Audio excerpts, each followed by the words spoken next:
આજે તો આપણે સવારમાં આવી ગયા હતા દુકાને અને આપણે પીધી કોફી, પણ આની સામું તો જુઓ કેમ નનકા છોકરાની જેમ ઢોળે છે. અને પછી વાગી ગયા હતા બપોરના 12 એટલે આપણે નીકળી ગયા હોટલમાં જવા માટે. કઈ ખુશીમાં હોટલમાં લઈ આવ્યા હતા એ તો નથી ખબર, પણ હોટલમાં જાય તો આપણે જમી લેવાય ચૂપચાપ. અને હોટલમાં આવીને મારા હાથમાં આવી ગયું આ મેન્યુ, પણ એમાં તો આપણને કાંઈ ખબર પડે નહીં, એટલે મેં કીધું લાવ ત્યાં સુધી પાપડ ખાઈ લઉં.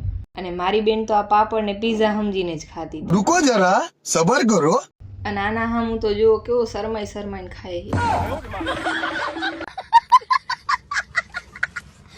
અને પછી આપણે નીકળી ગયા પાછા દુકાને જવા માટે. ભાઈ આપણને દુકાને મૂકીને પોતે નીકળી ગયો પોતાના શોરૂમે જવા માટે. અને અહીંયા હું આ બેને ફોટા પાડી દીધી હતી, પણ જો ફોટા પાડતા અહીંયાના નાટક તો બંધ જ નહીં થાય. थोड़ी बच्ची हो क्या? અને પછી ગરમી બહુ થતી હતી એટલે હું ને મારી બેન આવી ગયા શેરડીનો રસ પીવા માટે.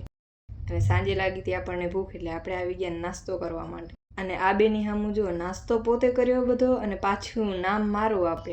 कैसे कैसे लोग रहते हैं यार यहाँ पर. आज के लिए फिलहाल इतना ही. તો બસ આજ માટે આટલું જ. વિડીયો ગમ્યો હોય તો લાઈક, શેર અને સબસ્ક્રાઈબ કરવાનું ના ભૂલતા.